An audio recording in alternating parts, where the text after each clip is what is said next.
Monsieur le Président, bonjour. Bonjour. Jusqu'où êtes-vous prêt à aller pour faire plier le Ben, tout ce que disent les lois et tout ce que dit la Constitution. Les conventions internationales, la Constitution togolaise, les lois togolaises mettent des moyens à notre disposition pour réclamer nos droits.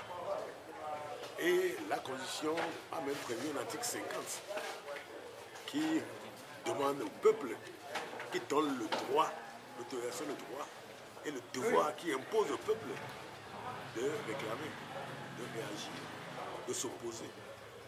Ah, c'est clair, et de désobéir. Mais la Constitution est claire.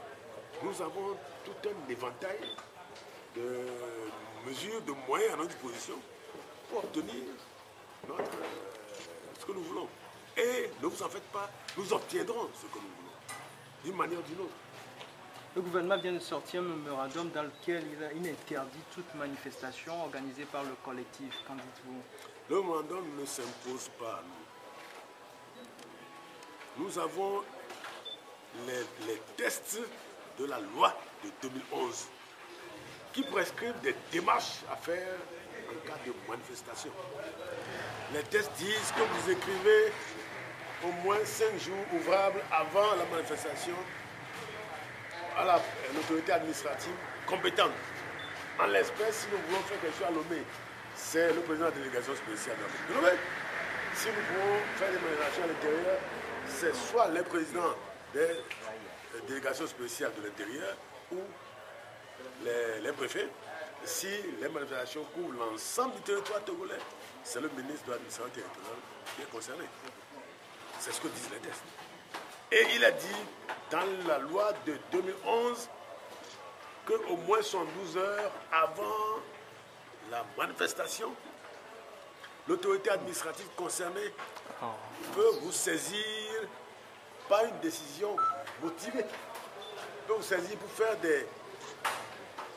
des observations et des recommandations sur le lieu, sur l'itinéraire, sur la sécurité.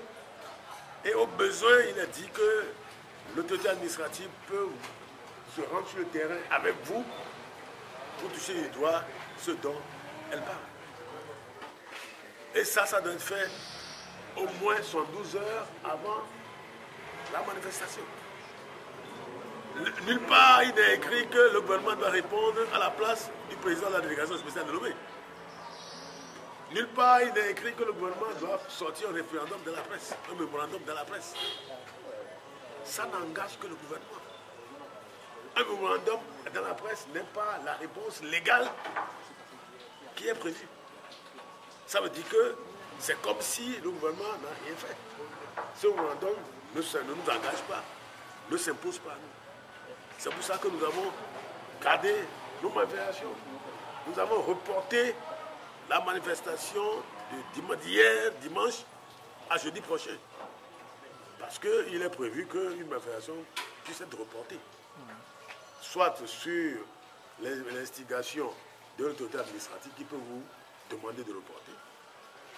Et en l'espèce, le ministre de l'Intérieur, le ministre de la Sécurité, m'a demandé 1 heure avant le début de la manifestation si nous ne pouvons pas la reporter. Au cas où la manifestation... Si on nous a empêché, nous la reportons sur jeudi prochain. Alors, quelle place pour le dialogue? Quel dialogue? Le dialogue que le gouvernement avait initié avec vous.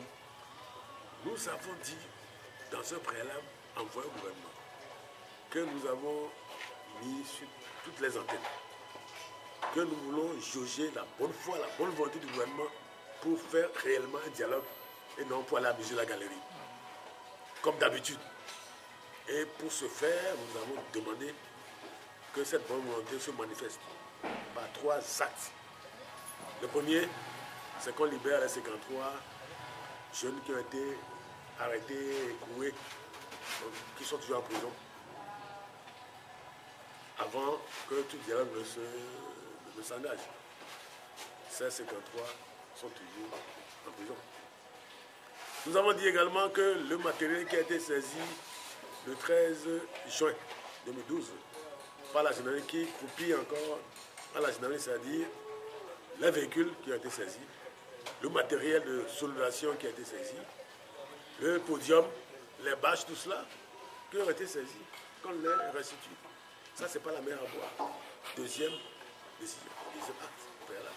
Troisième, que notre liberté de manifester, qui est garantie par la Constitution, puisse être librement exercée, sans entrave.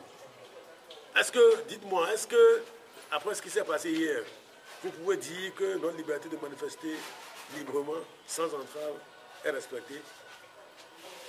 On peut mettre une croix sur, pour le moment, on peut mettre une croix sur le dialogue.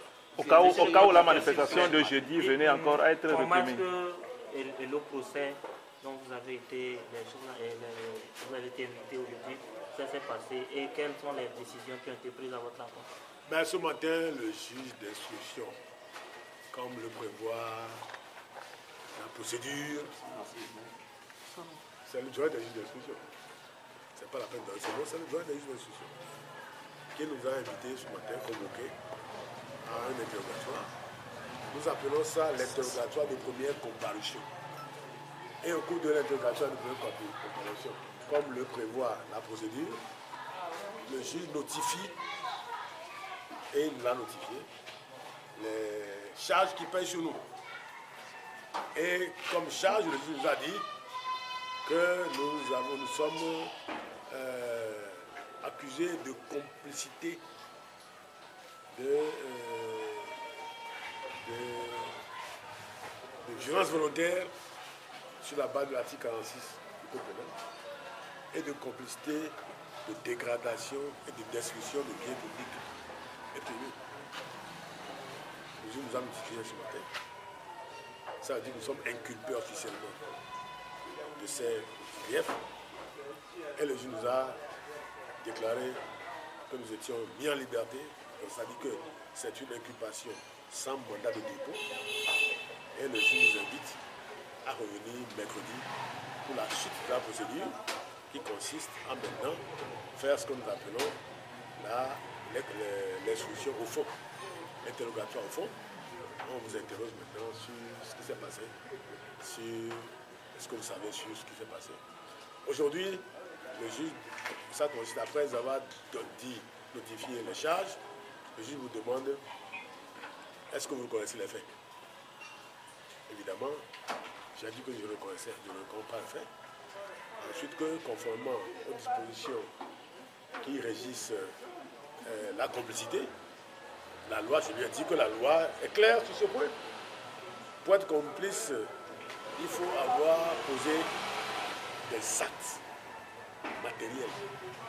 Et la loi est claire, ces actes doivent consister soit à ce que vous êtes donné des ordres pour qu'on aille faire quelque chose de répréhensible, ou vous avez donné des instructions pour qu'on fasse des choses répréhensibles, vous avez mis les moyens à la disposition de ceux qui ont commis des actes répréhensibles. Ce sont les trois cas prévus par la loi. Et j'ai dit au juge que dans ces conditions-là, la complicité ne peut pas s'appliquer. Parce qu'à aucun moment, je n'ai donné d'instruction ni d'ordre, à aucun moment, je n'ai donné, j'ai mis les moyens à disposition de qui que ce soit pour reconnaître quelqu'un. Donc ça ne s'applique pas. C'est ce que j'ai dit au juge ce matin. Monsieur le coordonnateur. Si jamais mercredi on vous était en prison, qu'est-ce qui va arriver? Quelles seront les activités? Oh, qu'est-ce qui va arriver? Vous savez, qu'est-ce qui va arriver? Qu'est-ce qui va arriver? On en discute. Le CST va voir ce qu'il y a lieu de faire. Oh, vous savez, c'est possible qu'on mette. Même ce matin, en quittant la maison, j'ai dit à mon épouse à la maison, je ne reviens pas. Je m'attends à ce qu'on m'inculpe, qu'on me dépose et qu'on m'envoie même à Mangou ou à Kara. J'ai dit ça aujourd'hui ce matin. Avec le pouvoir togolais, tout est possible. Tout est possible. Nous nageons dans l'illégalité absolue. Nous nageons dans l'arbitraire le plus absolu au Togo. Tout est possible. Je vous dis, en partant de la maison ce matin, j'ai dit à mon épouse, il se peut que je ne revienne pas. Parce qu'il se peut qu'il m'amène à manger à Mangou ou à Dapango. C'est possible. Bien que ce soit illégal, totalement illégal, mais on peut me le faire. C'est le Togo. J'ai toujours dit que le Togo ne se comporte jamais en on se comporte jamais comme dans un pays normal. Nous sommes un pays anormal et nous continuons de nous comporter comme dans un pays anormal.